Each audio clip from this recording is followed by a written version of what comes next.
भाग 4 सबके सामने खुल गया। सबसे बड़ा राज। अगर आपने पिछले तीनों भाग नहीं देखे हैं तो पहले उन्हें जरूर देखिए, क्योंकि अब कहानी अपने सबसे बड़े मोड़ पर पहुंच चुकी है। अगले दिन शाम को कंपनी का समर फेस्ट शुरू हो चुका था। पूरी कंपनी वहीं मौजूद थी। बोर्ड ऑफ डायरेक्टर्स भी आए हुए थे।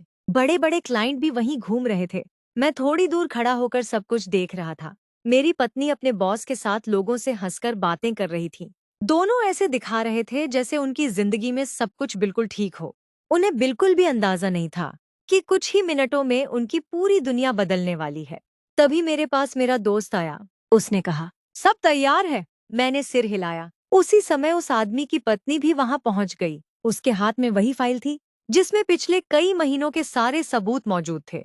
वो सीधे बोर्ड ऑफ डायरेक्टर्स के सामने जाकर खड़ी हो गई। सब लोग हैरानी से उसे देखने लगे। उसने बिना किसी डर के कहा, मुझे आप सबसे सिर्फ 5 मिनट चाहिए। ये आपकी कंपनी से जुड़ा मामला है। पूरा माहौल अचानक शांत हो गया। मेरी पत्नी ने उसे देखा। उसके चेहरे का रंग उड़ गया। बॉस भी घबरा गया।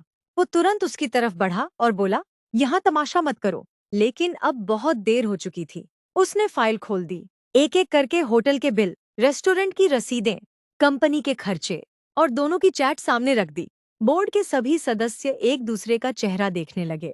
उनमें से एक ने पूछा, क्या ये सब सच है? बॉस के चेहरे से पसीना टपकने लगा। वो कुछ बोल ही नहीं पाया। मेरी पत्नी रोते हुए बोली, सर प्लीज मेरी बात सुन लीजिए। लेकिन किसी ने उसकी बात नहीं सुनी। उसी समय मैंने अपना फोन निकाला और वो स्क्रीनशॉट दिखा दिए, जिनमें दोनों अपनी अगली मुलाकात की प्लानिंग कर रहे थे। अब किसी के पास बचने का कोई रास्ता नहीं था। पूरे फेस्ट में खड़े लोग एक दूसरे से बातें करने लगे। हर तरफ सिर्फ इन्हीं दोनों की चर्चा होने लगी। कुछ लोग वीडियो बनाने लगे, कुछ लोग फोटो खींचने लगे। मेरी पत्नी ने मेरी तरफ देखा। उसकी आंखों में सिर्फ डर था। वो धीरे से मेरे पास आई और बोली, कृपया इसे यहीं खत्म कर दो। मैंने शांत आवाज में कहा, मैंने कुछ शुरू नहीं किया, मैंने सिर्फ सच बताया है। तभी बोर्ड के एक सदस्य ने दोनों से अपने आई कार्ड मांगे और कहा, आज से आप दोनों को कंपनी से निलंबित किया जाता है। आगे की जांच पूरी होने तक आप ऑफिस नहीं आएंगे। ये सुनते ही मेरी पत्नी वहीं बैठकर रोने लगी। उसका बॉस बिना किसी की तरफ देखे वहां से निकल गया। लेकिन उसकी मुश्किलें अभी शुरू हुई थीं, क्योंकि बाहर मीडिया और सोशल मीडिया दोनों उनका इंतजार कर रहे थे। मुझे लगा सब खत्म हो गया, लेकिन असली तूफान तो अब आने वाला था, क्योंकि अगले ही दिन इन दोनों की कहानी पूरे शहर में फैल चुकी थी। अगर आपको लगता है कि सच देर से सही लेकिन सामने जरूर आता है, तो वीडियो को लाइक करें, चैनल को सब्सक्राइब करें और कमेंट में बताइए कि अगर आप मेरी जगह होते तो क्या करते।